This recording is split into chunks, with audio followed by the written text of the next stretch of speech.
the shootings. Do you believe that this is all regarding rival groups?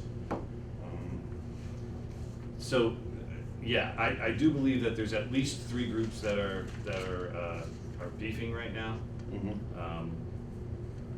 A group associated with the Greens Homes, a group associated with the Trumbull Gardens, and a group associated with the East Side, or East End rather, East End.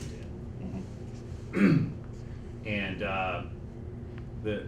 for whatever reasons, we're not sure, but we've been able to identify certain people that are associated with these groups that are participating in these activities, and we're working very hard to bring the folks responsible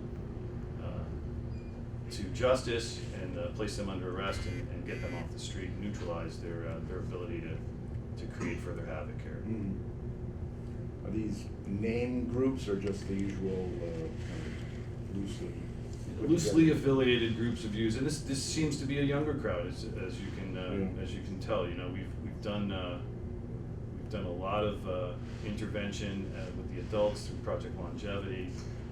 We've started some intervention working with juvenile probation, CSSD. Mm-hmm. We've actually done 2 call-ins, smaller, but in cooperation with juvenile probation, and they seem to have been successful. We have another one scheduled for the middle of the month, and so we're going to continue to pursue that. These groups, however, it doesn't appear that we've reached them, that they've heard the message. Yeah. So you know, our job then is to enforce the law, to reach out and make cases against these folks and place them under arrest.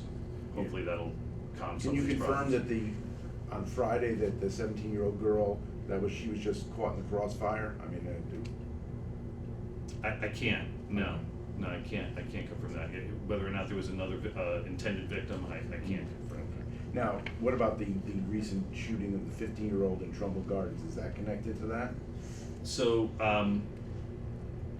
we believe that it's not connected to the Madison Avenue. At this point, I can tell you that we have not made a connection to the Madison Avenue shooting. Mm-hmm.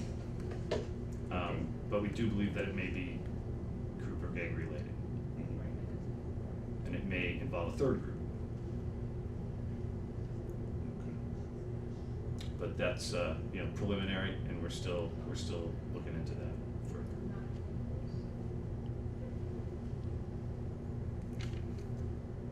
Again, small groups of very young, very violent people, and it's hard to break into those groups and get the intelligence that we need. But we're hoping that with the assistance of the community, that we'll be able to intervene here and quell these beefs so that these shootings don't continue.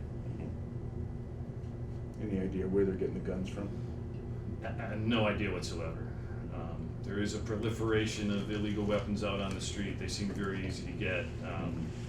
You know, we're continuing with our gun buybacks. I think we're about to announce another one. You know, that from a prevention standpoint, the less guns that are on the street, the better. But they just seem so easy to get. Mm-hmm. Yeah. I'm hearing rumors, maybe shipments coming up from the south or something like that. Anything that Nothing that I can confirm. I haven't heard those rumors. Mm-hmm. I mean, certainly I've heard stories in the past where people are bringing trunkfuls of weapons up from the south, Mm-hmm. or from down north as well, or up north as well. Right.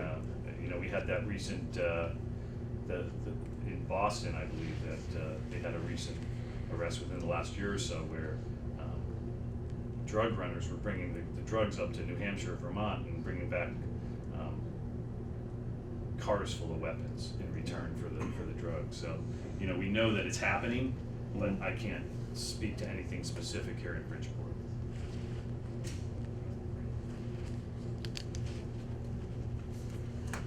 you guys want to jump in on that? Or? Sure. Could we move on to the letter? Would that be all right? I guess, sure. Just, Chief, if you could just tell us what you know about this.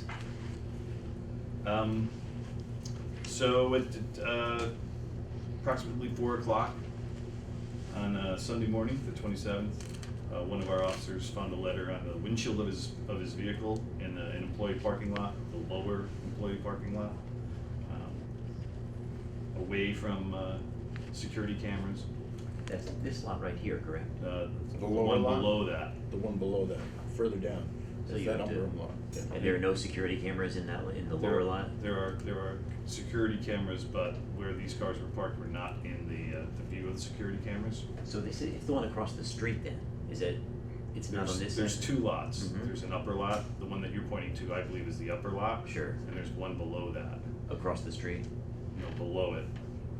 On the Next- same side of the yes. street? Right, yeah. Okay, forgive my ignorance, I'm sorry. That's So you okay. take the left, right? Instead of going up, you go to the left? Go down the hill, right at Main and Congress. The old theaters are on one side. There's a parking lot on the other side. Okay. That's the lower lot. Lower lot. That's what I'm calling the lower lot. And are there, I assume there are police cars in that lot? There are police cars there, yes. Yeah, you'll see it Indicated. if you go down there, you'll see Yeah, that. and I'll show you, it's, Frank. Okay, terrific. that lower lot is intended more for police vehicles. The upper lot is more intended more for our employee vehicles.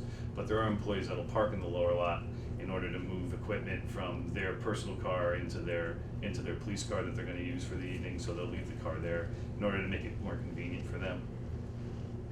So that was, part of the reason why the cars were parked down there. Does it appear that the cars that had these on them were specifically targeted for these letters? And were these cars of black officers? No, Okay. so it None was of them? random. It appears to be random. Okay. It appears to me to be random, Chief, what do you? based on what I know. What do you imagine is the significance of this letter on your letterhead? I understand it's false. This is not truly a letter from you, and it's not signed by Assistant Chief Nardozzi, obviously. That's correct. This is a manufactured letter. What do you imagine is the intent of this message? What is it implying? I'm really not sure. It appears to me a desperate act by a desperate individual to create racial strife here in the Bridgeport Police Department. It's my opinion. I really don't know what would motivate somebody to do this specifically, but certainly we're going to investigate it, and we'll see it through. And if we are able to identify the person who created this facsimile, this letter, we'll take all appropriate disciplinary and or criminal action. Do you think that there's a possibility this was also written by Clive Higgins? I don't know. I don't know. But there are some similarities. I can't say that for sure. Okay. So, Dave Daniels is retired. That's right. Bailey is retired. Pierce is retired. And John Devone is active. He is. And Clive Higgins resigned. That's correct. And Lonnie Blackwell is in charge of the academy. He's a lieutenant in charge of the training academy, yes, sir. Lieutenant. Okay. So just give me and forgive me again for not knowing. Clive Higgins, what was the disposition of the investigation? There is no disposition yet. It's still under investigation. It's still an Okay. open investigation. Okay. Has he been charged with anything? No. Okay. I noticed that this report doesn't mention anything about the state police being called in to investigate, and yet the first one is. Why is that? I'm not sure, but I can tell you that the state police and the chief state's attorney, I'm sorry, not the chief state's attorney, the state's attorney, Mr. Smriga, Mm-hmm. is aware of this letter. They have been made aware of the letter.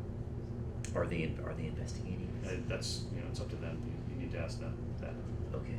But I have made Mr. Smriga and the Connecticut State Police aware of this correspondence. Okay. Chief, my last question for you is, how do you feel about seeing this? This is very upsetting.